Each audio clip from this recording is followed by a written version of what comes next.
ପଶୁ ହେଇଯାଇଛି। ଏଥିରୁ ଟିକେ କମିଗଲେ ଆମର ଅବସ୍ଥା ଆମକୁ ଚିନ୍ତିତ କରିଦଉଛି। ଧୀରେ ଧୀରେ ଧୀରେ ଧୀରେ ମନ ୟା ପ୍ରତି ଆସକ୍ତ ହେଇଯାଇଛି। କୋଉଠୁ ଆସକ୍ତ ହେଲା? ଧ୍ୟାୟତ ବିଷୟାନ ପୁଂସ। ଧ୍ୟାନଟା ହଉଛି ମନର କାର୍ଯ୍ୟ। ଦେହ ଦ୍ୱାରା ଧ୍ୟାନ ହୁଏନି କି ହାତ ପାଦ ଦ୍ୱାରା ଧ୍ୟାନ ହୁଏନି କି ବାକ୍ୟ ଦ୍ୱାରା ଧ୍ୟାନ ହୁଏନି। ଧ୍ୟାନଟା ମନର କାର୍ଯ୍ୟ। ଧ୍ୟାୟତ ବିଷୟାନ, ବିଷୟ ସମୂହକୁ ମନ ଯେତେବେଳେ ସ୍ପର୍ଶ କଲା ୟାକୁ କୁହାଯାଏ ସଙ୍ଗ। ଗୀତାରେ ଆପଣ 5-7ଟା ଶବ୍ଦ ପାଇବେ। ସଙ୍ଗ ସଙ୍ଗ ସଙ୍ଗ। ଭାଗବତରେ ମଧ୍ୟ ସଙ୍ଗ ପାଇବେ। ଏଇଠୁ ଆରମ୍ଭ। ସଂସାର ପ୍ରତି ଆସକ୍ତିଟା ଆମର ଏଇଠୁ ଆରମ୍ଭ।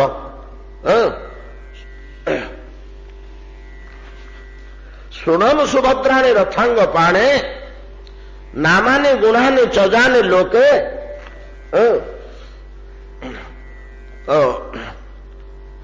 ତଦର୍ଥକାନି ଜନ୍ମାନି କର୍ମାନି ଚଜାନି ଲୋକେ ନାମାନି ଗୁଣାନି ତଦର୍ଥକାନି ଗାୟନ ବିଲଜ୍ଜ ବିଚରେତ ଅସଙ୍ଗ। ଅସଙ୍ଗ ଅସଙ୍ଗ କହିଲେ ମନୁଟାର ବିଷୟ ସହିତ ସଙ୍ଗ ନ ହବା। ମନ ବିଷୟ ସହିତ ସଙ୍ଗ ନ ହଉ। ଜଣଙ୍କ ଘରକୁ ଯାଇଛେ ଏ ଜିନିଷଟି ଥୁଆ ହେଇଛି ଦେଖିଲେ ମନ ସିଆଡୁ ଗଲା ତା ସେଥିରେ ସାଙ୍ଗ ହେଲା। ଭଲ ଜିନିଷଟି ତ ଏଇଟା କୋଉଠୁ ପାଇଲ? ଦାମ କେତେ? ତା କୋଉଠୁ ମିଳୁଛି କହିଲ? ମନ ସଙ୍ଗ ହେଲା ତା ସହିତ। ଏ ସଙ୍ଗଠୁ ପ୍ରଥମେ ଟଚ୍ କରିବା। ମନ ଟଚ୍ କରେ ଗୋଟିଏ ଗୋଟିଏ ପଦାର୍ଥକୁ ସ୍ପର୍ଶ କରେ। ସ୍ପର୍ଶ ଠୁ କଣ ଆରମ୍ଭ ହୁଏ? ଧ୍ୟାୟତ ବିଷୟାନ ପୁଂସ ସଙ୍ଗସ୍ତେଷୁ ଉପଜାୟତେ। ହେଲା ସଙ୍ଗ। ମନର ବିଷୟ ସହିତ ସଙ୍ଗ ହେଲା, ସ୍ପର୍ଶ ହେଲା। ପ୍ରଥମ ଟଚ୍। ସଂଗାତ ସଂଜାୟତେ କାମ। ତେଣିକି ତେଣିକି ଲମ୍ବିଗଲା ଆଉ କଣ। ଏମିତି କି ଅନନ୍ତ ବସ୍ତୁ ସହିତ ସଙ୍ଗରୁ ଗାଢ ଅନୁରାଗ ଆସିଲା ପରେ, ଧନ ପୁତ୍ର ଯଶ ଦେହ ଭୋଗ ବିଳାସ ଇତ୍ୟାଦି ପ୍ରତି ଆସିଗଲା ପରେ ମନ ତା ଦେହରେ ବିଚରଣ କରୁଛି। ଆଉ ବିଚରିତ ଅସଙ୍ଗ ବିଚରଣ କରୁଛି। ଆଉ ଯେମିତି ଗୋରୁ ଚରେ ପଡ଼ିଆରେ ଯେକୌଣସି ଡାଳ ଗଛ ଘାସ ସବୁ ଖାଇଯାଏ, ସେମିତି ମନ ବିଚରଣ କରି ସଂସାର ଭିତରେ ଗ୍ରହଣ କରି ଯାଉଛି। ସେଗୁଡାକ ମେଞ୍ଚା ମେଞ୍ଚା ସାଂସାରିକ ପଦାର୍ଥ ହଉ, ସାଂସ୍କାରିକ ସଂସ୍କାର ଗୁଡାକ ଭର୍ତ୍ତି ହେଇଯାଉଛି ଆମ ଭିତରେ। ଆଉ ଏ ଯୋଉ ସଙ୍ଗଟି, ଏ ସଙ୍ଗଟି ବିଷୟରୁ କଟି ଈଶ୍ୱରଠି ସଙ୍ଗ ହବାକୁ, ମନ ଈଶ୍ୱର ତଥ୍ୟ, ଈଶ୍ୱର କଥା, ଈଶ୍ୱର ସଙ୍ଗକୁ ଚିନ୍ତନ କୁହାଯାଏ। ଏଟା ଗାଢ ହେଇଗଲେ ତ ହରି ସ୍ମରଣ ପ୍ରକ୍ରିୟା ଆରମ୍ଭ ହେଇଗଲା। ଆଉ କେବଳ ତାରି ବିଷୟରେ ଘାଣ୍ଟି ଚକଟି ହଉଥିବ। ଗୋଟିଏ ଯୁବକଟିଏ ବିବାହ କରିବାକୁ ଯାଉଛି, ନିର୍ଦ୍ଦିଷ୍ଟ ହେଇଗଲା, ସବୁ ଠିକ ଠାକ ହେଇଗଲା, ଭୋଜି ଭାତ ଆୟୋଜନ ସବୁ ହଉଛି। ଆଉ 8 ଦିନ କି 15 ଦିନ ପରେ ତାର ବାହାଘର ହବ କି ନୂତନ ଯିବ।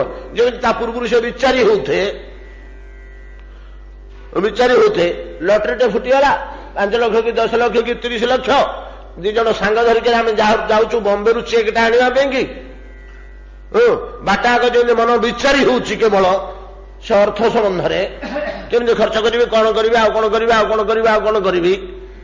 ହଠାତ୍ ଘରେ ବସିଥିଲୁ, ଖବର ପାଇଲୁ ଯେ ତ 15 ଲକ୍ଷ ଟଙ୍କାର ଗାଡିଟେ ଭଡାରେ ଲାଗିଥିଲା, ଆକ୍ସିଡେଣ୍ଟ ହେଇକି ଚୂନା ହେଇଯାଇଛି, ଡ୍ରାଇଭର ଆଉ ନାହିଁ। ବାହାରୁଛୁ ଆମେ ସିଆଡକୁ, ମନରେ ଯେମିତି ସେଗୁଡାକ ଭାବି ହଉଛି, ଗଭୀର ଭାବରେ ସ୍ମରଣ କରୁଛି ସେଇ ପଦାର୍ଥକୁ। ସେମିତି ଭଗବାନଙ୍କ ସମ୍ବନ୍ଧରେ ଗଭୀର ଭାବରେ ଚିନ୍ତନକୁ ହରିସ୍ମରଣ କୁହାଯାଏ। ଏଇଠୁ କାର୍ଯ୍ୟ ଆରମ୍ଭ ହେଇଛି। ଏଠି ଆମେ ଆଉ ବେଶୀ ବାଟ ଲମ୍ବେଇବାନି, ଏଠି ରହିଗଲେ ତ ରହିଯିବା। ସବୁଗୁଡାକ ଦାର୍ଶନିକ ଜିନିଷ, ୟାର ବହୁତ ଡାଳ ବାହାରି ପଡିବ। ତ ଏ ଯୋଉ ଚିନ୍ତନ ହରିସ୍ମରଣ ଆରମ୍ଭ ହେଲା କ୍ଷଣି, ତାପରେ କିଛି ବାଟ ଆଗେଇ ଯାଇ ପରିପୃକ୍ତ ହୋଇଗଲେ, ଭଗବାନଙ୍କ ବିଷୟରେ ଗଭୀର ଭାବରେ କିଛି କାଳ ଚିନ୍ତା କଲା ପରେ ଭଗବାନଙ୍କ ସ୍ୱରୂପର ଚିହ୍ନ ମିଳିବ ବୋଲି ଆମେ ଆଲୋଚନା କରିଛେ। ଭଗବାନଙ୍କୁ କିଛି ଚିହ୍ନ ମିଳିବ, ଯେମିତି ଅକୁର ପାଦ ଚିହ୍ନ ପାଇଲେ, ଯଦି ମା ପାଦ ଚିହ୍ନ ପାଇଲେ ଗୋପାଳର, ଆଲୋଚନା କରିଛେ 7-8 ଦିନ ତଳେ ଏଇ ଶ୍ଲୋକରେ। ଚିହ୍ନ କିଛି ମିଳିବ। ଚିହ୍ନ ମିଳିଲା ପରେ ଧୀରେ ଧୀରେ ଧୀରେ ଧୀରେ ଆମକୁ ଭଗବାନଙ୍କ ସ୍ୱରୂପର ସନ୍ଧାନ ମିଳିଯିବ। ମା ଯେମିତି କୁଣୁ କୁଣୁ ଶବ୍ଦ ପାଇଲେ କି ଆଉ ଯାହା କିଛି ହେଲା, ଠିକ ସେଇ ଢଙ୍ଗରେ ଅକ୍ରୁର ପ୍ରଥମେ ଚିନ୍ତନ କରି ଆସିଲେ। ସନ୍ଦେଶାତ କଂସ ନିର୍ଦ୍ଦେଶ ଦେଲାଠୁ ଯାଅ ରାମକୃଷ୍ଣଙ୍କୁ ଆଣିବ, ସେଇଠୁ ତାଙ୍କର ଗଭୀର ଚିନ୍ତନ ଯେତେବେଳେ ପରିପୃକ୍ତ ଅବସ୍ଥାରେ ଆସି ପହଞ୍ଚିଲା, ଭଗବାନଙ୍କ ପାଦ ଚିହ୍ନ ପାଇଗଲେ। ପାଦ ଚିହ୍ନରେ କେମିତି ଲୋଟି ପଡିଲେ ଆମେ ଆଲୋଚନା କରିଛେ, କେମିତି ବିହଳିତ ହେଇଗଲେ, ତାଙ୍କର ଆତ୍ମଜ୍ଞାନ ରହିଲାନି। ଦମ୍ଭ ଭିୟ ସୂଚ ଏ ତିନୋଟି ଶବ୍ଦ ମାଧ୍ୟମରେ କାଲି ପରଦିନ 2 ଦିନ ଆମେ ଆଲୋଚନା କରିଛେ। ନା ଦମ୍ଭ ରହିଲା ସେ ପାଦ ଚିହ୍ନ ଦେଖିଦେଲା ପରେ, ନା ଭୟ ରହିଲା, ଏଗୁଡ଼ା ସବୁ କୁଆଡେ ଅନ୍ତର ଧ୍ୟାନ ହେଇଗଲା ତାଙ୍କ ଭିତରୁ, ଆସିଲାନି ବୁଦ୍ଧି ଭିତରେ ପ୍ରବେଶ କଲାନି। ନା ଶୋକ ରହିଲା, ମୋ ପିଲା କୁଳ କୁଟୁମ୍ବ ଆଉ ନଥିବେ ମୁଁ ଗଲା ବେଳକୁ, ଯଦି କଂସ ଜାଣି ପକେଇବ ମୋ ପାଦ ଧୂଳି ଶତ୍ରୁର ବଳି ହଉଛି, ଯାହାକୁ ମାରିବା ପାଇଁ ଆମେ ଏତେ ଚେଷ୍ଟା କରୁଛୁ ତା ପାଦ ଧୂଳି ମୁଁ ବଳି ହଉଛି, ତା ପାଦ ତଳେ ମୁଁ ମୁଣ୍ଡିଆ ମାରୁଛି, ସେ ମୋତେ କୁଣ୍ଢେଇକିରି ଧରିଛି, ତା ପାଦ ତଳେ ମୁଁ ଆଣ୍ଠେଇକିରି ବସି, ସେ ମୋ ମୁଣ୍ଡ ଉପରେ ହାତ ଧୋଇକିରି ଆଉଁଶ ଦଉଛି, ସୁସ୍ଥ ରହ ଶାନ୍ତ ହୁଅ କହୁଛି। ଏଇଟା ଯଦି କଂସ ଖବର ପାଇଯିବ ଗୁପ୍ତଚର ମୁହଁରେ, କିଏ କହିବ ମୋ ପଛରେ 2ଟା ଗୁପ୍ତଚର ନ ଲଗେଇଥିବ, ସେ ରାଜାଟେ, ତାର ତ ଚକ୍ଷୁ ହଉଛି ଗୁପ୍ତଚର, ତାହେଲେ ମୁଁ ଏଠୁ ଫେରିକିରି ଗଲାବେଳକୁ ମୋ ପିଲା କୁଟୁମ୍ବ ଆଉ ଘର ଦ୍ୱାର କିଛି ଥିବ ତ, ନା ସବୁ ଧ୍ୱଂସ ହେଇଯାଇଥିବ, ସବୁ ଧୂଳିସାତ ହେଇଯାଇଥିବ। ଇତ୍ୟାଦି ଶୋକ ଆଉ ସ୍ପର୍ଶ କଲାନି, ଦମ୍ଭ ଭିୟ ଶୋକ ଇତ୍ୟାଦି ଆଉ ସ୍ପର୍ଶ କଲାନି। ଏହି ହିସାବରେ ହରିସ୍ମରଣ କରିବା ହଉଛି ଦେହଧାରୀ ମନୁଷ୍ୟମାନଙ୍କ ପାଇଁ ପରମ ପୁରୁଷାର୍ଥ। ୟାନ ଅର୍ଥ ନାଇଁ କି ଧର୍ମ ଅର୍ଥ କାମ ମୋକ୍ଷ ସାଧାରଣ ଚତୁଷ୍ବର୍ଗ ବା ଚତୁଷ୍ପୁରୁଷାର୍ଥ, ତା ଭିତରେ ମୋକ୍ଷଟି ବଡ ଭଳିଆ ଆମକୁ ଲାଗୁଛି। ମୋକ୍ଷ ଉପରକୁ ଆଉ ଗୋଟେ ପରମ ପୁରୁଷାର୍ଥ ଅଛି, ଏଗୁଡ଼ିକ ହେଲା ସାଧାରଣ ପୁରୁଷାର୍ଥ। ଧର୍ମ ଅର୍ଥ କାମ ସେଥିରୁ ବନ୍ଧନ ପ୍ରଦାୟକ, କେବଳ ମୋକ୍ଷଟି ହିଁ ମୁକ୍ତି ପ୍ରଦାୟକ, ଈଶ୍ୱର ସମ୍ବନ୍ଧ ଯୁକ୍ତ। ଧର୍ମ ଅର୍ଥ କାମ 3ଟା ସଂସାର ସମ୍ବନ୍ଧ ଯୁକ୍ତ, ମୋକ୍ଷଟି କେବଳ ଈଶ୍ୱର ସମ୍ବନ୍ଧ ଯୁକ୍ତ। ଯଦିଓ ଈଶ୍ୱର ସମ୍ବନ୍ଧ ଯୁକ୍ତ ମୋକ୍ଷଟି, ତଥାପି ସେଟା ଗାଢ କି ଅତ୍ୟନ୍ତ ଅନୁକୂଳାତ୍ମକ ଜୀବ ପ୍ରତି ନୁହେଁ। ତେବେ ଗୋଟେ ପ୍ରକାର କାମ ଚଳିବ ମୋକ୍ଷରେ। ମୋକ୍ଷ ପାର ହେଲା ପରେ ଯେ ପଞ୍ଚମ ପୁରୁଷାର୍ଥ ରହିଛି, କିଏ ଚତୁର୍ବର୍ଗ ତ କହିଲେ କାହିଁ ପଞ୍ଚବର୍ଗ ବୋଲି ତ କହିଲେନି, ଯଦି ଆଉ ଗୋଟେ ଥାନ୍ତା କହିନଥାନ୍ତେ। ହଁ ଠିକ କଥା, ଆମେ ଆଲୋଚନା କରିଦେଇଛୁ ଏ କଥା। ଏ ମହାନ ବସ୍ତୁକୁ ସାଧାରଣ ସ୍ତରରେ ସାଧାରଣ ମନୁଷ୍ୟମାନେ ଗ୍ରହଣ କରିପାରିବେ ନାହିଁ ବୋଲି ସେଟା ଦିଆଯାଇନି। ଏଟା ମନୁଷ୍ୟ ଲୋକ ପାଇଁ ନୁହଁ, ମୋକ୍ଷ ପ୍ରାପ୍ତି ହେଲା ପରେ ସେ ଜିନିଷଟାର ସନ୍ଧାନ ଆପଣ ପାଇବେ। ଯୋଉମାନେ ମୋକ୍ଷ ସ୍ତରକୁ ଯାଇଛନ୍ତି ସେମାନେ ଯେମିତି ଆରେ ଗୋଟେ ପଞ୍ଚମ ପୁରୁଷାର୍ଥ ୟାଠୁ ଆହୁରି ବଢିଆ ଜିନିଷ ଅଛି ରେ, ଦେଖ ଜଳ ଜଳ ଦୁଶୁଛି, ଚାଲ ସିଆଡେ ପଳେଇବା। ଅଦ୍ୱୈତ ବିଥି ପଥିକୈ ରୂପାସ୍ୟା ସ୍ୱରାଜ୍ୟ ସିଂହାସନ ଲବ୍ଧ ଦୀକ୍ଷା ଶଠେନ କେନାପି ବୟଂ ହଠେନ ଦାସୀକୃତା ଗୋପବଧୂ ବିଟେନ। ମଧୁସୂଦନ ସରସ୍ୱତୀ ମହାରାଜ ଯେତେବେଳେ ଲାଭ କରି ଜଣେ ସିଦ୍ଧ ପୁରୁଷ, ଅନେକ ଗୁଡ଼ିଏ ଉଚ୍ଚ କୋଟିର ଲେଖା ତାଙ୍କର ରହିଛି, ଅନୁଭୂତି, ତାଙ୍କର ସ୍ୱ ଅନୁଭୂତି ଗୁଡାକ। ସେ ମଧୁସୂଦନ ସରସ୍ୱତୀ କଣ ଲେଖୁଛନ୍ତି ଜାଣନ୍ତି? ଅଦ୍ୱୈତ ମାର୍ଗରେ ମୋକ୍ଷ ପର୍ଯ୍ୟନ୍ତ ମୁଁ ଯାଇଥିଲି, ମୋକ୍ଷକୁ ପାଇଯାଇଥିଲି, ଠିକ ପାଇଗଲା ବେଳକୁ ବାଟରେ ଗୋଟେ ଠକ ମତେ ଜୁଟିଲା ଯେ ମତେ ମୁଖ୍ୟ ସିଂହାସନରେ ବସେଇବ କଣ, ଚାଲ ଚାଲ ଇଆଡେ ଯିବା ବୋଲି ମତେ ଡାକି ନେଇକି ଶେଷକୁ ମତେ ଗୋଟେ ଦାସ କରିଦେଲା। ସ୍ୱରାଜ ସିଂହାସନ ଲବ୍ଧ ଦୀକ୍ଷା, ମୁଁ ଚକ୍ରବର୍ତ୍ତୀ ହେଇ ବସିଥାନ୍ତି ମୁଖ୍ୟ ସିଂହାସନରେ, ମତେ ନେଇକି ଗୋଟେ ଚାକର କରେଇଦେଲା, ଦାସ ମଧ୍ୟ ନୁହଁ ଦାସୀ କରେଇଦେଲା। ସେ ଶଠଟା ଧୂର୍ତ୍ତଟା ମତେ ବାଟରୁ ଧରି ନେଇ ବାଟ ଭୁଲେଇ ନେଇ ଆଉ ଗୋଟେ ଜାଗାରେ ପହଞ୍ଚେଇ ମୁଖ୍ୟ ସିଂହାସନଠୁ ଦୂରେଇ ନେଇ ମତେ କହିଲା ଏଇ ଶାଢୀଟା ପିନ୍ଧ। ମୁଁ ତା କଥାରେ ପଡି ପିନ୍ଧିଲି, ଗୁଣାଟାକୁ ନାକରେ ଲଗେଇଲି, ବିଗିଟା ବାନ୍ଧିକି ଗୋଟେ ବେଣୀ ଲମ୍ବେଇଲି, ମତେ ଗୋଟିଏ ମାଇପି ବେଶ କରେଇକିରି ଗୋଟେ ଧୂର୍ତ୍ତ ଲୋକ ପାଖରେ ଗୋପବଧୂ ଲମ୍ପଟ ପାଖରେ ମତେ ଦାସୀ କରେଇଦେଲା। ଦାସ ମତେ ନା ପୁରୁଷ ଲୋକଟେ, ମୁଁ ସ୍ତ୍ରୀ ବେଶରେ ଦାସୀ ହେଇକିରି କହୁଛି ଶ୍ରୀ ସେବା କରୁଛି। ମୁଁ ବହୁତ ତଥ୍ୟ ଏହା ଭିତରେ ରହିଛି, ବହୁତ ରହସ୍ୟ ଏଇ 16ଟି ଭିତରେ ରହିଛି। ଅର୍ଥାତ୍ ପଞ୍ଚମ ପୁରୁଷାର୍ଥର ସନ୍ଧାନ ଆଡକୁ ନେଇଗଲା ଏ ଲୋକଟି ମତେ। ଏ ପର୍ଯ୍ୟନ୍ତ ମୋକ୍ଷ ପାଖକୁ ପହଞ୍ଚିବା ପର୍ଯ୍ୟନ୍ତ ପଞ୍ଚମ ପୁରୁଷାର୍ଥଟା ଜଣାଯାଏ ନା, এটা ଲୁକାୟିତ ଅବସ୍ଥାରେ ଥାଏ। এই যে পঞ্চম পুরুষার্থ ভগবতে অনুরুক্তি ভগবতে প্রেম প্রীতি এই পদার্থ হচ্ছে মনুষ্যর বাস্তব অর্থ দেহভূতান ইয়ান অর্থ।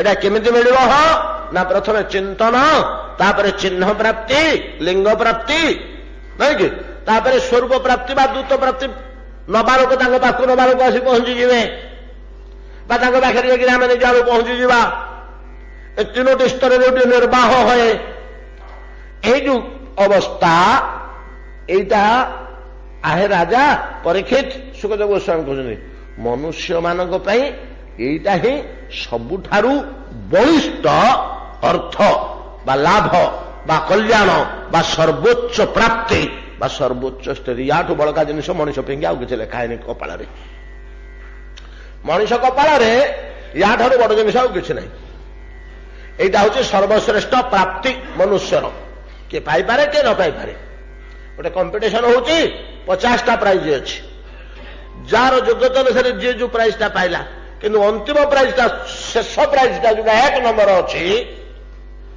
1 नंबर जो प्राइजटा अच्छी तापर आउ कि ना लास्ट ता पूर्व 49टा प्राइज अच्छी जे जोटा पाइपे कि 1 नंबर प्राइजटा हूँ अंतिम तापर आउ कि ना ठीक तद्रूप मनुष्य जीवन में सर्वोच्च प्राप्ति 1 नंबर प्राइज हूँ अवस्था जहां वर्णना कले सुखदेव गोस्वामी यही अवस्था हूँ मनुष्य जीवन सर्वोच्च प्राप्ति सर्वोच्च सिद्धि सर्वोच्च कल्याण ता योग्यता यदि ठीक से प्रतिपादन करि पारे हरिस्मरण रु हरि चिन्ह प्राप्ति तापर भगवत प्राप्ति एटा हूँ मनुष्य निमंते सर्वश्रेष्ठ लभ्य वस्तु ए अर्थ ए श्लोकर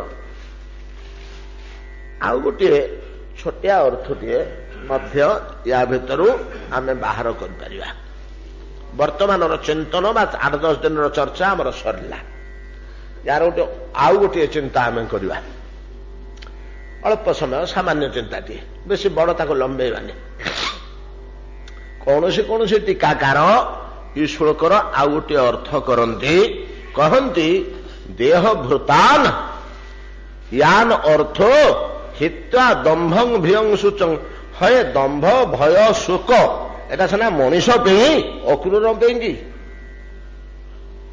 अक्रूर कहीं दंभ हम ये हेला नहीं बोली मर्यादा प्रदान करुच हृदय तो दंभर जंत्र ना दंभ उत्पन्न करने मेसीन तो ना भितर कहीं भय उत्पन्न हो कहीं शोक उत्पन्न हो दंभ भय शोक क्या उत्पन्न हुए आम मानकर मायाबद्ध जीव मानकर दंभ जात हुए भय जात हुए शोक जात हुए अक्रूर कहीं हम अक्रूर हेनी कहीं आज्ञा अक्रूर हो तो आम भाया मनीष जड़े अरे देखा सीना तुम भाया मनीष किंतु प्रकृत में तुम भाया मनीष कि भगवान पर कहले मुझे देखा तुम भाया देखा तुम भाया सीना आचरण करुच्ची किंतु तमें मु समान जीव के समान कौन कहले गीतार दुख करी कहले तमरी भाया तुम दल में मत के जन कर दौच ना कि अवजानंद मांग मूढ़ा मानुषी तनुमाश्रितम मु मनीष शरीर पलि आसली बोली मुझे केते प्रकार शरीर आसे इत्थंग नुरु तिर्जक मुनि देव झसावतार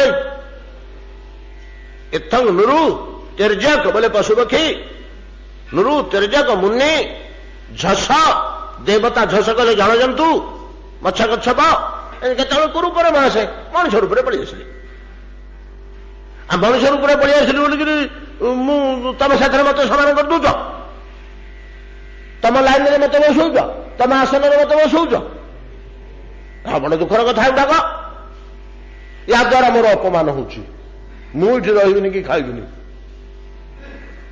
भगवान अभिमान गिरी कहते ये क्रोधगिरी कहते अवजानंदी मांग मूढ़ा तो मूढ़ गुड़ाक मत चिन्हु न कहीं आप कौन कि आम भाया तो मनुष्यटी आप हाथ गोड़ा आखिना कना हाथ गोड़ा आखिना कन थे कौन समान बाप पुओ दुई जन हाथ गोड़ा आखिना कन समान से थोड़े केदिन बाप हो ये पुआ हम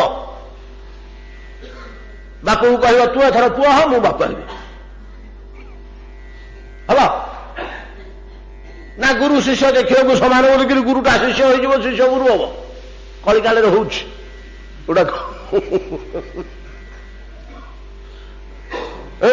सेमती ईश्वर कहते तू ईश्वर हो जीव हो मत जीव कर दूच तुम मैंने कहले मु मायामुग्ध जीव अवजानंद मूढ़ा मानुषी तनुमाश्रितम ना आपण ओरिजिनाली किए मम भूत महेश्वर अनंत कोटि ब्रह्मांडनाथ मु देवदेव जगन्नाथ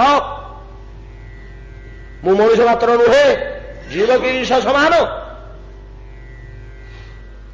तत्वशिला कर तू हूँ त्वम मु हूँ तत्व मु हूँ तत्व तू हूँ त्वम प्रभेद तो रहा ये तू कुबाटे दीटा को एक करुचु सी अलग कथा पार्शियली संपूर्ण भाव में केतବେଳେ संभव हेनी तो त्वम असी ततटा त्वम भाया दिशुची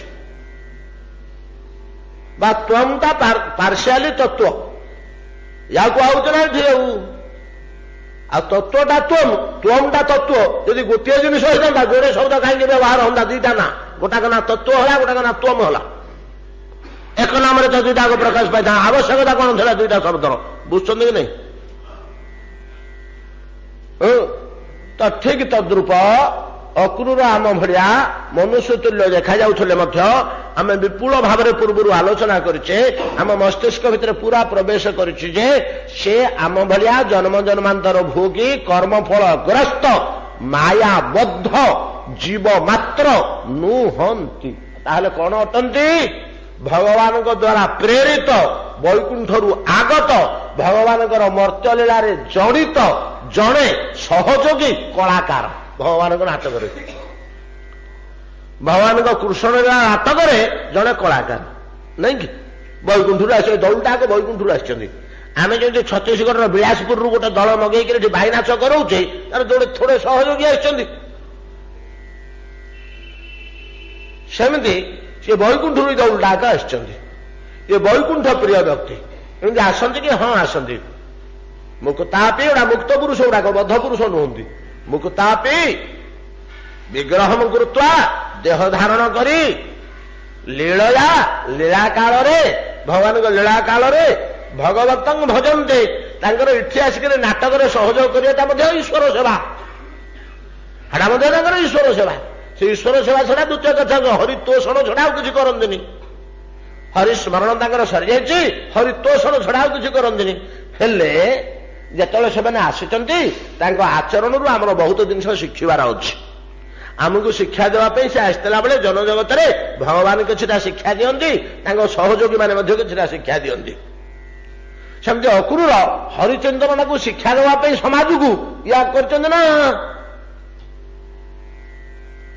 कंसठू आसी संदेशात जो हरिलिंग दर्शन पर्यंतम ए पर्यंत जहा जहा करते अरे मनुष्य मैंने एमती करे निजे आचरण कर देखे दौरान कहीं ना आपने ना आचरिले धर्म शिखाना ना जाए चैतन्य चरितमृत निर्णय देले निजे आचरण कर धर्म शिक्षा देवक हुए खाली मुहरे कहीकि है ना खाली मुहरे कले हेनी निजे आचरण कर धर्म देखे प्राक्टिकाली देखेबू हम न बुद्धि भेद जनयत अज्ञान पुण्यकर कर्म संज्ञा जो जयत सर्वकर्माणी विद्वान युक्त समाचार निजे आचरण करी देखे दियो तेणु तुमको आचार्य पद दिखाई गुरु कहले आचार्य आचार्य अर्थात आचरणशील आचरण करी निजे धर्मर रहस्य ओ धर्माचरण केमती करने को हम निजे आचरण करी शिखे दियंती बोली आचार्य बोली कहुई अतएव अक्रूर आचार्य रूपे लोक शिक्षा निमंते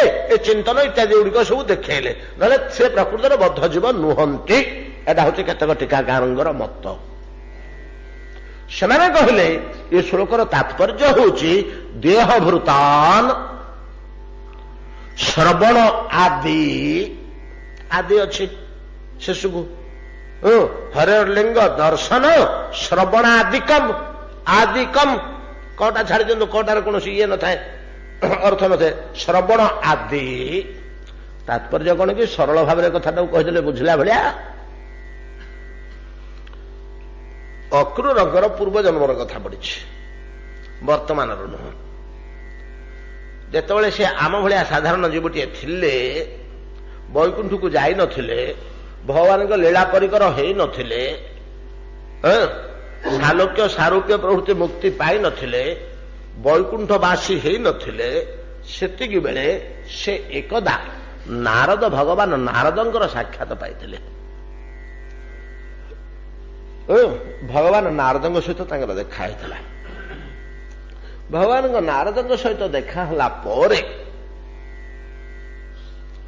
भगवान नारद कौन कले ना ई जगत रे मनुष्यर सबुठु बड़ सौभाग्य कौन जे साधु संग तीन स्तर रे है कि आमर आलोचना है ମଣିଷର ତିନିଟା ସ୍ତରରେ କଲ୍ୟାଣ ନିରୂପଣ ହୋଇଛି। ପ୍ରଥମ କଲ୍ୟାଣ ମାନବ ଦେହ ଲାଭ, ଦ୍ୱିତୀୟ କଲ୍ୟାଣ ହରିଭକ୍ତି ଲାଭ, ତୃତୀୟ କଲ୍ୟାଣ ବୈକୁଣ୍ଠ ପ୍ରିୟ ଦର୍ଶନମ୍।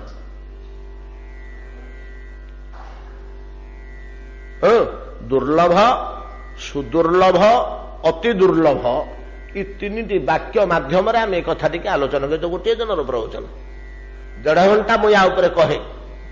ଯଦି ଉପଯୁକ୍ତ ସେଭଳିଆ ଶ୍ରୋତା ମିଳିଲେ ସତ୍ସଙ୍ଗ ଉପରେ କହିବା ପାଇଁକି ମୁଁ ଏଇଠୁ ଆରମ୍ଭ କରେ। ତିନିଟା ଜିନିଷ ମଣିଷର ହାତ ମୁଠାରେ ଅଛି, ଯିଏ ଯୋଉଟା ପାରୁଛ ତୋଳି ଆଣ। ଗଛର ତଳ ଡାଳରେ ଗୋଟେ ଫଳ ଅଛି, ମଝି ଢାଳରେ ଗୋଟେ ଫଳ ଅଛି, ଅଗ ଡାଳରେ କିଛି ଫଳ ଅଛି। ଯିଏ ଯୋଉଠିକି ଚଢିପାରିବ ତୋଳି ଆଣ। ଦୁର୍ଲଭ, ସୁଦୁର୍ଲଭ, ଅତି ଦୁର୍ଲଭ। ଏଥିରେ ଅତି ଦୁର୍ଲଭ କୋଉଟା? ଦୁର୍ଲଭଂ ମାନୁଷಂ ଦେହಂ ଯଦ୍ୟପି କ୍ଷଣଭଙ୍ଗୁରମ୍, 10ମ ସ୍କନ୍ଧର ଶ୍ଲୋକଟା। ଦୁର୍ଲଭଂ ମାନୁଷମ ଦେହಂ ଯଦ୍ୟପି କ୍ଷଣଭଙ୍ଗୁରମ୍ ତତ୍ରାତି ଦୁର୍ଲଭଂ ମନ୍ୟେ ବୈକୁଣ୍ଠ ପ୍ରିୟ ଦର୍ଶନମ୍। ଏଟା କିଏ କହୁଛନ୍ତି? ବସୁଦେବ କହୁଛନ୍ତି ନାରଦଙ୍କୁ ଦେଖିକିରି।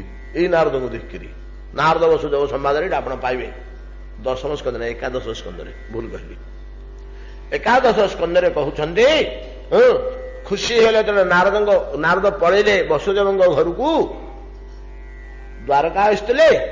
ବସୁଦେବ ଦେବକୀଙ୍କ ପାଇଁ ଯୋଉ ଅଲଗା ପୁର ନିର୍ମାଣ ହେଇଛି, ତାଙ୍କର ରାଜନଗର, ତାଙ୍କର ଦାସ ଦାସୀ, ତାଙ୍କର ବ୍ୟବସ୍ଥା ଅଲଗା। ଯେମିତି ଆମର ସବୁ ରହିଛି ମନ୍ଦିର ଯୋଉଠି ରହିଛି କମ୍ପ୍ଲେକ୍ସ, ଶିବ ମନ୍ଦିର ଅଛି, ବିଷ୍ଣୁ ମନ୍ଦିର ଅଛି, ନୃସିଂହ ମନ୍ଦିର ଅଛି, ଠାକୁରାଣୀଙ୍କ ମନ୍ଦିର ଅଛି, ଗଣେଶ ମନ୍ଦିରଟିଏ ଅଛି, ସନ୍ତୋଷୀ ମା ଏବେ ଗୋଟିଏ ନୂଆ ତିଆରି ହେଇଛି ମନ୍ଦିରଟିଏ, ହେ କଣକୁ ଛୋଟିଆଟିଏ ନାଇଁ କି? ଏମିତି 1000 ମନ୍ଦିର ଅଛି। ସମସ୍ତଙ୍କ ବ୍ୟବସ୍ଥା ଅଲଗା ନା। ଆଉ ଅଲଗା ପୂଜାରୀ, ଅଲଗା ଫୁଲ ଚନ୍ଦନ, ଅଲଗା ରୋଷେଇ ବ୍ୟବସ୍ଥା, ଅଲଗା ଭୋଗରାଗ, ଅଲଗା ଏକାଉଣ୍ଟ। ସବୁଠି ଗୋଟେ ଗୋଟେ ଘଣ୍ଟି ଓହଳିଛି। କାହାର ଗରୁଡ ଅଛି ତ କାହାର ସିଂହ ଅଛି, କାହାର ବୃଷଭ ରହିଛି, ଯାହାର ତାର ଗୋଷ୍ଠୀ ସବୁ ଅଲଗା ଅଲଗା।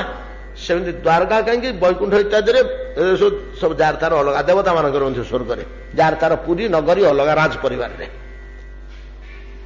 ଏଇଠି ଆମର ପୁରୀରେ ଆମେ ଦେଖୁନେ ଗୋଟେ ମଝିରେ ବାଟ ଅଛି ସୁଆରସ ହେଇକି, ଏପଟଟା ରାଣୀ ନଅର, ସେଟା ରଜା ନଅର, ଯାହାର ତାର ସବୁ ଅଲଗା। ସେମିତି ବସୁଦେବ ଦେବଙ୍କର ଅଲଗା। ସେ ଭିତରକୁ ନାରଦ କେବେ ଯାଆନ୍ତିନି, ସିଆଡେ ପଳେଇଲେ ସେ ଭିତରକୁ। ବସୁଦେବ ଖୁସି ହେଲେ ବୋଲେ କଣ ହେଲା, ବୈକୁଣ୍ଠ ପ୍ରିୟ ଲୋକଟେ ମିଳିଲା। ବୈକୁଣ୍ଠ କହିଲେ ଭଗବାନ, ଭଗବାନଙ୍କ ପ୍ରିୟ ଲୋକଟେ ମିଳିଲା। ଏଇ ଗୋଟାକ ହଉଛି ଜୀବନର, ମନୁଷ୍ୟ ଜୀବନର ସର୍ବଶ୍ରେଷ୍ଠ ସୌଭାଗ୍ୟ, ଅତି ଦୁର୍ଲଭ। ଏଟା ମିଳେ ନା। ଦୁର୍ଲଭଂ ମାନୁଷମ ଦେହಂ ଯଦ୍ୟପି କ୍ଷଣଭଙ୍ଗୁରମ୍। ଏଟା ମଣିଷ ଦେହରେ କେବଳ ମିଳିବ, ଅନ୍ୟ ଦେହରେ ମିଳିବନି। ଦୁର୍ଲଭ ବସ୍ତୁଟା, ଅତି ଦୁର୍ଲଭ ବସ୍ତୁଟା। ସୁଦୁର୍ଲଭ ହେଲା ହରିଭକ୍ତି, ତତ୍ର ଅତି ଦୁର୍ଲଭଂ ମନ୍ୟ। ଅତି ଦୁର୍ଲଭ ହଉଛି ବୈକୁଣ୍ଠ ପ୍ରିୟ ଦର୍ଶନ। ସାଧୁଟିଏ ଦର୍ଶନ କରିବା। ସାଧୁଟିଏ କହିଲେ ଭଗବାନଙ୍କର ପ୍ରିୟ ସାଧୁ, ଭଗବାନ ଯାହାକୁ ଭଲ ପାଉଥିବେ, ଭଗବାନ ଯାହାକୁ ଭଲ ପାଉଥିବେ ସେଭଳିଆ ଲୋକଟିଏ ଦର୍ଶନ କରିବା ହଉଛି ସବୁଠୁ ବଡ ଜିନିଷ। ଏହା ଚିନ୍ତା କଲେ, ଏହା ଚିନ୍ତା କରିକି କଥା ହେଇକି ବସୁଦେବ ଏଇ କଥାଟି କହିଥିଲେ। ଅତଏବ ଅକ୍ରୂର ସାଧାରଣ ଜୀବଟିଏ ଥିଲେ ତାଙ୍କର ବହୁ ପୂର୍ବ ଜନ୍ମରେ। ନାରଦ ମଧ୍ୟ ଥିଲେ ଦାସୀପୁତ୍ରଟିଏ। ନାରଦ ହେଇଥିଲେ କି ସେତେବେଳକୁ ଦାସୀପୁତ୍ର ଥିଲେ ନା। ଆଉ ସେ ମଧ୍ୟ ସେମିତି ଗୋଟେ ସାଧୁ ସଙ୍ଗରେ ପଡିଗଲେ। ଯୋଉଟେ ସାଧୁ, ଯୋଉ ଉଚ୍ଛିଷ୍ଟ ଭୋଜନ କଥା ଆମେ କାଲି କହୁଥିଲେ, ଭୁକ୍ତ ଅବଶେଷ ତିନି ସାଧନେର ବଳ। 4 ମାସ କାଳ ଏ ଗୋସେଇ ମାନେ ରହିକିରି ଯାହା ଖାଆନ୍ତି, ଏ ପିଲାଟି ସିଧେ ଏରୁଣ୍ଡି ବନ୍ଧୁକୁ ଚାହିଁକିରି ବସିତେ ନଙ୍ଗଳା ହେଇକିରି ନାରଦ ଏଡେ ପିଲାଟି ହେଇଥାନ୍ତି। ପିଲାଟେ ତ ଚାହିଁଛି କଣ କରିବେ, ସେ ହବିଷାନ କରିଥାନ୍ତି ତାଙ୍କର। ଘିଅନ୍ନ ଗୋଟା ମୁଗ ଡାଲମା ଏମିତି ସବୁ କରିଥାନ୍ତି, କନ୍ଦମୂଳ କୁଜି ସାରୁ ପକେଇକିରି ଗୋଳେଇ ଗାଳେଇ ଖାଇ ଦିଅନ୍ତି। ଏତିକି ଲେଖେ ଛାଡି ଦେଇଥାନ୍ତି, ଏ ପିଲା ଖା। ତାଙ୍କ ପତରରେ ଯାହାର ଇଏ ବିକଳ ହେଇକିରି ଚାହିଁକିରି ରହିଛେ ନାରଦ, ଛୋଟିଆଟିଏ ହେଇକିରି ଦୌଡ଼ିକିରି ଯାଆନ୍ତି, ସେଠି ଯାଇକି ସେ ପତରରୁ ଖାଆନ୍ତି। ଯା ପତର ଫତର ନେଇ ଫୋପାଡେ ଯା। ଏଟା ସାଧୁ କୃପା। ସ୍ନେହରେ ତାକୁ କାମ ବତାନ୍ତି। କାମ ବତେଇଲେ ସାଧୁ ଜଣେ ବୋଲେ କମ କଥା ନୁହଁ। ଜଣେ ସାଧୁ ଯଦି କାମ ମତେ ବତେଇଲେ, ଜାଣନ୍ତୁ ଆପଣଙ୍କ ଜୀବନରେ କଣ ଗୋଟେ ଆପଣ ଷ୍ଟେପ ପାର ହେଇଗଲେ।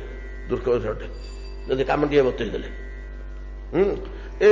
4ଟା ମାସ ଭିତରେ ତ ନାରଦ ହେଇଗଲେ ଏକାଥରେ ଭଗବାନଙ୍କର ପ୍ରିୟ। ଆଉ 20-25ଟା ସାଧୁର ଉଚ୍ଛିଷ୍ଟ ପ୍ରତିଦିନ ଭୋଜନ କରନ୍ତି, ଆଉ କିଛି ଖାଆନ୍ତିନି, ପେଟ ଭର୍ତ୍ତି ହେଇଯାଏ। ଆଉ ଗୁଳେ ଗୁଳେ ସମସ୍ତଙ୍କ ଅଇଁଠା ହେଲା ବେଳକୁ ତ ନାରଦଙ୍କ ମଧ୍ୟ ଅବସ୍ଥା ସେୟା। एकदा सिद्धि प्राप्त नारदଙ୍କର ଦର୍ଶନ ପାଇ ଅକ୍ରୁର ତାଙ୍କଠାରୁ ଭଗବାନଙ୍କର କିଛି କଥା ଶ୍ରବଣ କରି ଅକ୍ରୁରଙ୍କ ପୂର୍ବ ଜନ୍ମ ଚରିତ୍ର ଦେଖିଲେ ଜଣାପଡ଼ିବ। କିଛି ଶ୍ରବଣ କରି ଧୀରେ ଧୀରେ ଭଗବତ ଉନ୍ମୁଖୀ ହେଲେ। ବୈକୁଣ୍ଠ ପ୍ରିୟ ଦର୍ଶନ, ବୈକୁଣ୍ଠ ପ୍ରିୟ ବ୍ୟକ୍ତିଙ୍କର ସଙ୍ଗ, ବୈକୁଣ୍ଠ ପ୍ରିୟ କହିଲେ ଭଗବାନଙ୍କର ପ୍ରିୟ ସଙ୍ଗ ଲାଭ କଲା ପରେ ଧୀରେ ଧୀରେ ଅକ୍ରୁର ଆସିଲେ ଏତେ ଉଚ୍ଚ ସ୍ତରକୁ ଯେ ଆଜି ସିଏ ମଧ୍ୟ ନାରଦ ଯେମିତି ତାଙ୍କୁ ଉଦ୍ଧାର କରିଥିଲେ, ଆଜି ଅକ୍ରୁର ମଧ୍ୟ ଜନଜଗତର ଅନେକ ଲୋକଙ୍କୁ ଉଦ୍ଧାର କରିବା ପାଇଁ ଆଚରଣ ମାଧ୍ୟମରେ ଶିକ୍ଷା ଦେବାକୁ ସମର୍ଥ ହେଲେଣି। ତେଣୁ ହେ ମନୁଷ୍ୟଗଣ, ହେ ଦେହଧାରୀ ଗଣ, ତୁମମାନଙ୍କ ପାଇଁ ଏଇଟା ହଉଛି ପରମ ପୁରୁଷାର୍ଥ। କୋଉଟା ପରମ ପୁରୁଷାର୍ଥ? ଦେହ ବୃତ୍ତାନ ୟାନ ଅର୍ଥ। এইটা ହିଁ ତୁମ ପାଇଁ ପ୍ରକୃତ ଅର୍ଥ ବା ପରମ ପୁରୁଷାର୍ଥ। ଯେ ଅକ୍ରୁର ଯେପରି ଶ୍ରବଣାଦିକ ନାରଦଙ୍କ ମୁହଁରୁ କିଛି ଶ୍ରବଣ କରି ସାଧାରଣ ଜୀବ ସ୍ତରରୁ ଆଜି ଅକ୍ରୁର ସ୍ତରକୁ ଯାଇଛନ୍ତି, ଭଗବାନଙ୍କର ପ୍ରିୟ ପାର୍ଷଦ ବୈକୁଣ୍ଠ ପ୍ରିୟ ହୋଇଯାଇଛନ୍ତି, ବୈକୁଣ୍ଠ ପ୍ରିୟ ହୋଇପାରିଛନ୍ତି। ତୁମେମାନେ ମଧ୍ୟ ଅକ୍ରୁରଙ୍କର ଏଇ କଥାକୁ, ଆଜ୍ଞା ଅକ୍ରୁରଙ୍କର କୋଉ କଥାକୁ ଯେ ଅକ୍ରୁରଙ୍କୁ ତ 300, 250, 350 ବର୍ଷ ହେଲାଣି ଆମେ ହିସାବ କରିଥିଲୁ ସେଦିନ। ତାଙ୍କର କୋଉ କଥା ନା ବାକି ତାଙ୍କ ପୂର୍ବ ଜୀବନଟା ଛାଡ଼ିଦିଅ, ବେଶୀ ଦରକାର ନାହିଁ। ଆଉ ନା ସନ୍ଦେଶାତ ହରିର୍ଲଙ୍ଗ ଦର୍ଶନ ପର୍ଯ୍ୟନ୍ତ, ସନ୍ଦେଶାତ ଅକ୍ରୁର ପଠେଇବା, କଂସ ପଠେଇବାଠୁ ଆରମ୍ଭ କରି ସନ୍ଦେଶାତ ଭଗବାନଙ୍କ ପାଦ ଚିହ୍ନ ପାଇଲା ପର୍ଯ୍ୟନ୍ତ ଯାହା ସେ ଘଟଣା ଘଟିଛି ଭିତରେ ଯୋଉ 8-10 ଦିନ ଆମେ ଚିନ୍ତା କରି ଆସିଲେ, ଆଲୋଚନା କରି ଆସିଲେ, ଇତକ ତମେ ଖାଲି ମନ ନେଇକିରି ଶୁଣିଦିଅ। ଅକ୍ରୁର ଯେମିତି ନାରଦଙ୍କ କଥାକୁ ମନ ଦେଇ ଶୁଣିକିରି ଆଜି ଅକ୍ରୁର ତ ଲାଭ କରିଛନ୍ତି, ବୈକୁଣ୍ଠ ପ୍ରିୟ ହୋଇ ବୈକୁଣ୍ଠରେ ବସିଛନ୍ତି ବିଷ୍ଣୁ ସହମୁଦତେ। ତୁମେମାନେ ମଧ୍ୟ ଯଦି ଅକ୍ରୁରଙ୍କର ଏଇ କଥା ମନୋଯୋଗ ସହକାରେ ଶୁଣି ଦବ, ମନୋଯୋଗ ସହକାରେ ଯଦି ଶୁଣି ଦବ ତାଙ୍କର କଥା, ସେଇଭଳିଆ ତମର ମଧ୍ୟ ଗଭୀର ଚିନ୍ତନ ଆସିଯିବ। ତମେ ମଧ୍ୟ ଭଗବାନଙ୍କର ଲିଙ୍ଗ ବା ଚିହ୍ନକୁ ପାଇକିରି ପାଗଳ ହୋଇଯିବ, ବ୍ୟାକୁଳ ହୋଇଯିବ ଏବଂ ତୁମେମାନେ ମଧ୍ୟ ପରିଶେଷରେ ଅନାୟାସରେ ଭଗବତ ସେବା ଲାଭ କରିଯିବ। କିନ୍ତୁ ଚିନ୍ତା କରିବାକୁ ହବ ଗଭୀର ଭାବରେ। ଗଭୀର ଭାବରେ ତମେ ଯଦି ଚିନ୍ତା କରିବ, ତେଣିକି ତାର ବାଟ ଭଗବାନ ନିଜ ଆଡୁ କରିଦେବେ, ଭଗବାନ ନିଜ ଆଡୁ କରିଦେବେ। ତୁମେ ଚିନ୍ତା କଲନି କି ଗଭୀର ତମ ଭାବରେ ଭାଗବତ ସେବା ନିମନ୍ତେ, ଭାଗବତ ଦର୍ଶନ ନିମନ୍ତେ, ଭାଗବତ ସାନ୍ନିଧ୍ୟ ନିମନ୍ତେ ଗଭୀର ତମ ଭାବରେ ଚିନ୍ତା କଲଣି କି? ଚିନ୍ତା କରୁନ ନା ଆଜ୍ଞା ଆମର ଚିନ୍ତା ହଉନି। ଶୁଣୁ ଅକ୍ରୁର ଚିନ୍ତା 5 ଥର 10 ଥର ଶୁଣିଲେ ହେଇଯିବ, ଆଉ ବାଟ ନାହିଁ, ଆଉ ବାଟ ନାହିଁ। କିପରି ନା ନୀତି କାନ କୁହାକୁ ଯନ୍ତ୍ର ମନ୍ତ୍ର ସରି ନୁହେଁ। ଗୋଟେ କଥା ଯଦି ଆମେ 5 ଥର 10 ଥର 15 ଥର 20 ଥର କାନରେ ଶୁଣିଲେ, ସେଟା ଆମର ବ୍ରେନ୍ ୱାଶ ହେଇଗଲା। ୟାରି ନା ବ୍ରେନ୍ ୱାଶ ନାଇଁ କି? କେତେ ଥର ମୁଁ କହିଛି, ମାଟିଏ ପୁଅଟିଏ ଥାନ୍ତି, ମାଟି ପୁଅର ପ୍ରାଣ, ପୁଅଟି ମାର ପ୍ରାଣ। ଭଗବାନଙ୍କ ଭକ୍ତ ଭିତରେ ଏତିକି ସମ୍ବନ୍ଧ ନାହିଁ, ମା ପୁଅ ଭିତରେ ଯେତିକି ସ୍ନେହ ଶ୍ରଦ୍ଧା, ମୋ ପିଲାଟି, ପୁଅଟି ବଡ ହେଲା, ମା ବୋହୂଟିଏ ଆଣିଲା, ସୁନ୍ଦରିଆ ବୋହୂଟିଏ, ଦେଖିବାକୁ ବଡ ଚିକଣ ଚାକଣଟିଏ ହେଇଛି, ବଡ ଗୁଲୁଗୁଲିଆ କଥା କହେ, ମୁହଁଟି ଚନ୍ଦ୍ରମା ଭଳିଆ। ନୀତି କାନରେ କହୁଛି 2 ମାସ 3 ମାସ ପଳେଇଲା। ନୀତି ଶୋଇଲା ବେଳକୁ କାନରେ ବୁଢୀଟା ବଡ ଅବସ୍ଥା କରୁଛି। କଣ ହେଲା? ତ ପୁଅ ପଚାରିଲା କଣ ହେଲା? ନାଇଁ ଏମିତି ସେମିତି। ଚୁପ୍, ଆଉ ଦିନେ କହିବୁ ଏଇ କଥା ତ ଦାନ୍ତ ଝଡେଇଦେବି। ବିଗିଡିକିରି ପୁଅ କହିଲା, 4 ଦିନ ପଳେଇଲା। ଫେର ଆଉ ଥରେ ତାର ମୁଡ ଦେଖିକିରି, ମା ଆଜି ଏମିତି ସେମିତି କହିଲେ ଯେ ମୁଁ ଆଉ ଖାଇନି। 6 ମାସ ବେଳକୁ ପୁଅ କହିଲା, ମା ତୁ ତ ଅଲଗାର ଘରେ ନହେଲେ ବାହାରେ ଯାଇକି କୋଉଠି ରହ, ତୁ ଆଉ ଘରେ ପାଲା କଲେ ଆମେ ସମ୍ଭାଳି ପାରିବୁନି। ନୀତି କାନ କୁହାକୁ ଯନ୍ତ୍ର ମନ୍ତ୍ର ସରି ନୁହେଁ। এইটা ଆମେ ଘରେ ଘରେ ପ୍ରତ୍ୟକ୍ଷ ସମସ୍ତେ ଦେଖୁଛେ। ଏଗୁଡାକ ବେଶୀ ବର୍ଣ୍ଣନା କରି କହିବା ଆବଶ୍ୟକ ନାହିଁ। ଏଗୁଡାକରେ ଆମର ଯେତେ ଅନୁଭୂତି ପିତୃପିତାମହ କ୍ରମେ, ଏତିକି ଅନୁଭୂତି ଆମର କୋଉଥିରେ ନାହିଁ। ମୋ ଘରେ, ମୋ ପଡ଼ିଶା ଘରେ, ତା ପଡ଼ିଶା ଘରେ, ସାମନା ଘରେ, ଆର ସାହିରେ, ସେ ସାହିରେ, ଗାଁ ଯାକ, ବ୍ରହ୍ମାଣ୍ଡ ଯାକ, ଏ ଅବସ୍ଥା।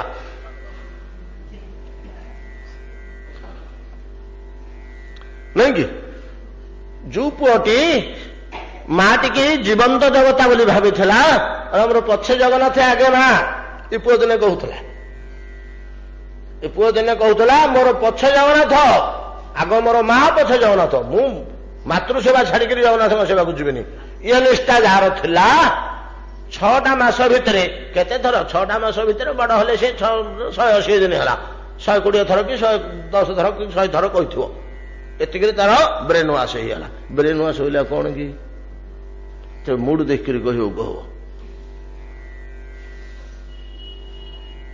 यार ना ब्रेन वाश जो आतंकवादी तैयारी होची आम तो पुलिस विभाग में थिलु आम खूब अनुसंधान करुड़ा केमी तैयारी होती भल पिला गुड़ा को धरी नहीं दस्यु दल रही ब्रेन की केमी वाश कराऊँ कौन है टेक्निक किसी ना खाली से विषय से चर्चा आलोचना से कहूँ आम जो प्रतिदिन घंटे बेसी बसुचे एटा 2 घंटा 3 घंटा 5 घंटा जी घाटा दैट इज ब्रेन वाश हो कौन आम संसार तिक्त हो भगवान प्रति पड़ी जा ब्रेन वाश तो सब बारंबार शुणा जेहेतु ब्रेन वाश जदि तुम्हें कहूच आज्ञा आप सीना कहते भगवान विषय चिंता कर भगवान विषय चिंता कर मोर चिंता होनी केमी हम ये गोटे कथा कह मोर गोटे कथा पुराणा कथा मन पड़ जाऊँगी प्राय 30 वर्ष तो आसिक 20 रु अधिका होगा 30 कि 35 वर्ष तल कथा कटकर दौलमुंडई पड़ी गोटे प्रवचन होती टोकालिया समय आज्ञा से मो पार्टी एमतीका आवाज है इठू आज्ञा लवणिका चौक को ठाई ठाई शुभ माइक घुंचे घुंचे नहीं जाती ना फाटी फोड़ी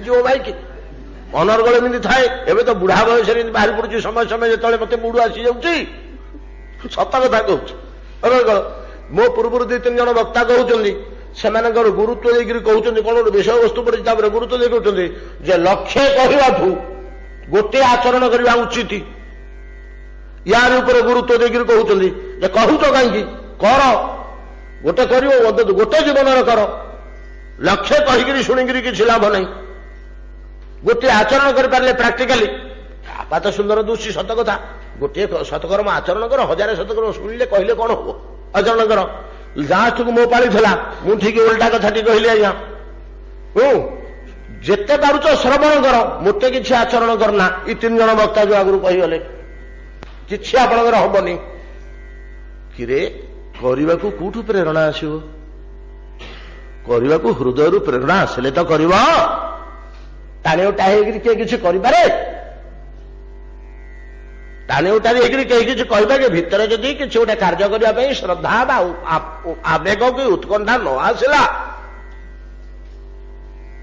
तो मन तो पड़ोनी कर कौन करने कथा मन ही पड़ोनी भितर जदि श्रद्धा रहा तो भूली पारनी भितर श्रद्धा उत्पन्न करने को हम भितर श्रद्धा उत्पन्न हो गले आपे आपे आचरण में सीधा फुटब जहाँ भितर जो संस्कार अच्छी से भाई आचरण करुच्ची घंटा 1.5 घंटा लगला बुझेली लोके तोबा हेले बोले आज्ञा ठीक कथा आप कहले मोर मन अच्छी से दिन आज पर्यंत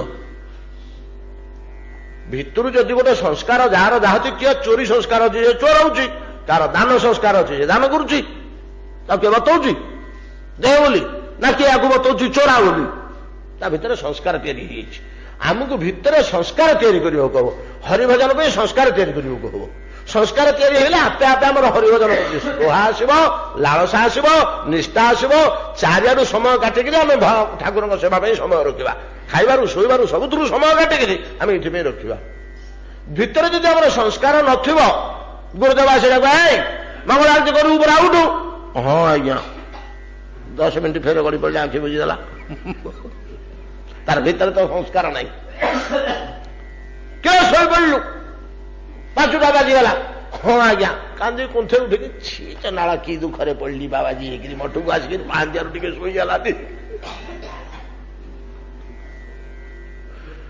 शीत रात घर भर को पशला बेलू चिड़चिड़ी पशले सी ठाकुर जो सुखी हम ए मनोवृत्ति नहीं कौन बुझुं ना श्रद्धा संस्कार आग्रह न थाइगिरी कर्म ठाकुर सुखी हम तो ये भर को पशला बेलू बिड़ी बिड़ी बिड़ी बिड़ी होथो एथर बंधा आसि कि मनीष दरमार आउे बोलिक गुड़ाक नथिले मनीष टे शांति था पुड़ी पड़ी जाते कि या बोलिक से भर को बस ଆଉ ରାଗି ଲୋକ ହେଇଥିବ ବୋଲେ ସେ ଆଳତି କରୁ କରୁ ମୁହଁରେ ମାରିଦେବି ବୋଲି କହିବ। ଶ୍ରଦ୍ଧା, ଏଇଟା କାହିଁକି ମୁଁ ଏଗୁଡାକ କଥା କହୁଛି? ଏ କହିବାର ତାତ୍ପର୍ଯ୍ୟ, ଅନ୍ତଃକରଣ ଯଦି ସଂସ୍କାର ନାହିଁ, ଶ୍ରଦ୍ଧା ନାହିଁ, ଆଗ୍ରହ ନାହିଁ, କର୍ମରେ କେବେ ହେଲେ ତୃପ୍ତି ଆସିବନି। 4ଟା ବାଜିଗଲେ ମୋ ଠାକୁରଙ୍କର ମୁଁ ମଙ୍ଗଳ ଆଳତି କରିବି, ପ୍ରଭୁଙ୍କ ଶ୍ରୀମୁଖ ଦେଖିବି, ସକାଳୁ ସକାଳୁ ମୁହଁ ଧୋଇକିରି ମୁଁ ଆରତି କରିବି, ମତେ କେଡ଼େ କୃପା କରୁଛନ୍ତି। ମୁଁ ଭିତରକୁ ବସିକିରି ଠାକୁରଙ୍କ ଲୁଗା ଆଡ଼େଇ ଦେବି, ତାଙ୍କୁ ଉଠେଇକିରି ବସେଇଦେବି, ରାତିର ଫୁଲ ବାହାର କରିଦେବି, ଗାଲୁକୁ ଆଉଁସି ଦେବି, ମୁଣ୍ଡକୁ ଆଉଁସି ଦେବି, ପ୍ରଭୁ ହେ, ଏଇ ଭାବଟା ଧରିକିରି ଯଦି ଶୋଇଛି ରାତିରେ, ଉଠିଲା ବେଳକୁ ଯଦି ଏଇ ଚିନ୍ତାରେ ସେ ତନ୍ମଧ୍ୟ ଦାନ୍ତ ହସୁଛି, ଗାଧଉଛି, ଝାଡ଼ା ଯାଉଛି, କେମିତି ଠାକୁରଙ୍କ ମୁହଁ ଦେଖିବ ବୋଲି ତା ପ୍ରାଣରେ ଆବେଗ ସୃଷ୍ଟି ହେଇଛି, ସେଇଟାକୁ ଠାକୁର କେମିତି ଗ୍ରହଣ କରିବ? ଭିତରେ ଆଗ୍ରହଟେ ସୃଷ୍ଟି ହେଲେ, କଣ ବୁଝୁଛ ନା ନାଇଁ କଥାଟା? ସଂସ୍କାରଟେ ସୃଷ୍ଟି ହେଲେ ଆଚରଣରେ ସେଗୁଡାକ ଆପେ ଫୁଟିବ। ତେଣୁ ଗୋଟିଏ ଆଚରଣ କର ନଇଲେ ଲକ୍ଷ୍ୟ ଶୁଣ କହ, କହିବା ଶୁଣିବା ଦ୍ୱାରା ଭିତରେ ସଂସ୍କାର ସୃଷ୍ଟି ହୁଏ, ଆଉ କିଛି ଅନ୍ୟ ଉପାୟ। ଅନୁଭୂତି, ଇଏ ମଧ୍ୟ ବାକ ଅନୁଭୂତି। ବାରମ୍ବାର ଶୁଣି ଶୁଣି ଶୁଣି ଶୁଣି ମାତୃନିଷ୍ଠ ପୁଅର ମନୋବୃତ୍ତି ବଦଳିଗଲା ଭଳିଆ ଈଶ୍ୱର ବିରକ୍ତ ଲାଗୁଥିବା ସଂସାର ଭୋଗୀ ଜୀବ ବାରମ୍ବାର ବାରମ୍ବାର ଯଦି ଶୁଣେ, ତାହେଲେ ଭଗବାନଙ୍କ ପ୍ରତି ଅନୁରାଗ ଜାତ ହେଇଯାଏ, ବ୍ରେନ୍ ୱାସ୍ ହେଇଗଲା। ଆଉ କଣ? ଆମ ଗୁରୁଦେବ ଗୋଟେ କଥା ମନେ ପଡିଯାଉଛି ଆଜି, ଖାତା କାଢିକିରି ଲେଖନ୍ତି, ପଣିକିଆ ଆଗେ ସବୁ ଆଗେ ପିଲାମାନେ ସବୁ ପଣିକିଆ ଘୋଷନ୍ତିନି ସକାଳୁ ପାହାନ୍ତିଆରୁ ଉଠିକିରି, 6 × 6 = 12, 6 × 3 = 18, 6 × 4 = 30 କହିଦିଅନ୍ତି। କହିଦେଲେ ଘରେ ଯେ ଥାଏ କଣ ଭୁଲ କହିଲୁ, ସେ ପଣିକିଆ ଘୋଷିଲା ଭଳିଆ ଓଲଟି ସକାଳୁ ଉଠିକିରି ଘୋଷିବ। 10-12ଟା ଶ୍ଲୋକ ଦେଇଥାନ୍ତି। ବିଷ୍ଟାଦି ନରକମ ଘୋରଂ ଭଗଞ୍ଚ ପରିନିର୍ମିତମ୍ କିମପୁ ଶଶିରେ ଚିତ୍ତ କଥମ ତତ୍ରୈବ ଧାବସି। ଏଇଟା 10-12ଟି ଶ୍ଲୋକ ଦେଇଥାନ୍ତି। ପଣିକିଆ ଘୋଷିଲା ଭଳିଆ ପ୍ରତିଦିନ 100 ଥର ଘୋଷିବ ଏଇଟାକୁ ସକାଳୁ, ବୋଇଲେ ବାବାଜୀ ହବ।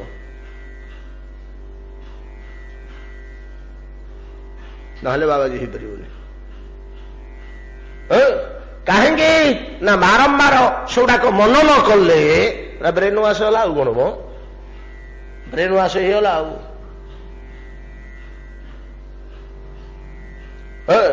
ଅତଏବ ଏଠି କହୁଛନ୍ତି, ହେ ଦେହଧାରୀ ଜୀବମାନେ, ସନ୍ଦେଶାତ ଅକ୍ରୂର ନିର୍ଦ୍ଦେଶ ଦବା ଠାରୁ, କଂସ ନିର୍ଦ୍ଦେଶ ଦବା ଠାରୁ ଇଥା ପର୍ଯ୍ୟନ୍ତ, କୋଉଟା ପର୍ଯ୍ୟନ୍ତ? ହରେଲିଙ୍ଗ ଦର୍ଶନ ପର୍ଯ୍ୟନ୍ତ ଅକ୍ରୂରଙ୍କର ଯେତକ ଚରିତ୍ର, ଅକ୍ରୂରଙ୍କର ଆଉ ବେଶୀ ଚରିତ୍ର ନାହିଁ। ଭାଗବତର ଆଉ କିଛି ଚରିତ୍ର ଅଛି କି ତାଙ୍କର? ଭାଗବତ କି ମହାଭାରତ କି କୋଉଠି ଚରିତ୍ର ନାହିଁ, ଆଉ ଟିକିଏ ଅଛି, ଆଉ ଟିକିଏ ନାଙ୍କୁ ଚରିତ୍ର ଅଛି ଆଉ ଗୋଟେ ଜାଗାରେ। ଏଇଟା ହଉଛି ଗୋଟିଏ ଚରିତ୍ର। ଆଉ ଟିକେ ଅକ୍ରୂରଙ୍କ ଚରିତ୍ର କୋଉଠି ଅଛି କହିବି? କୃଷ୍ଣ ତଳେ କଂସକୁ ବଦ୍ଧ କଲେ, ତାର 4 ଦିନ ପଳେଇଲା, ପିତାମାତାଙ୍କୁ ବସେଇଦେଲେ, ସବୁ ସଜଡ଼ା ସଜଡ଼ି କରିଦେଲେ, ରାଜନୈତିକ ପରିସ୍ଥିତି 3-4 ଦିନ ଭିତରେ ହେଇଗଲା ସବୁ। ବୋଧେ 4ର୍ଥ ଦିନ ମଥୁରାକୁ ଆସିବା ଦିନ ହିଁ ତ କଂସ ମଲା। ତାର 4ର୍ଥ ଦିନ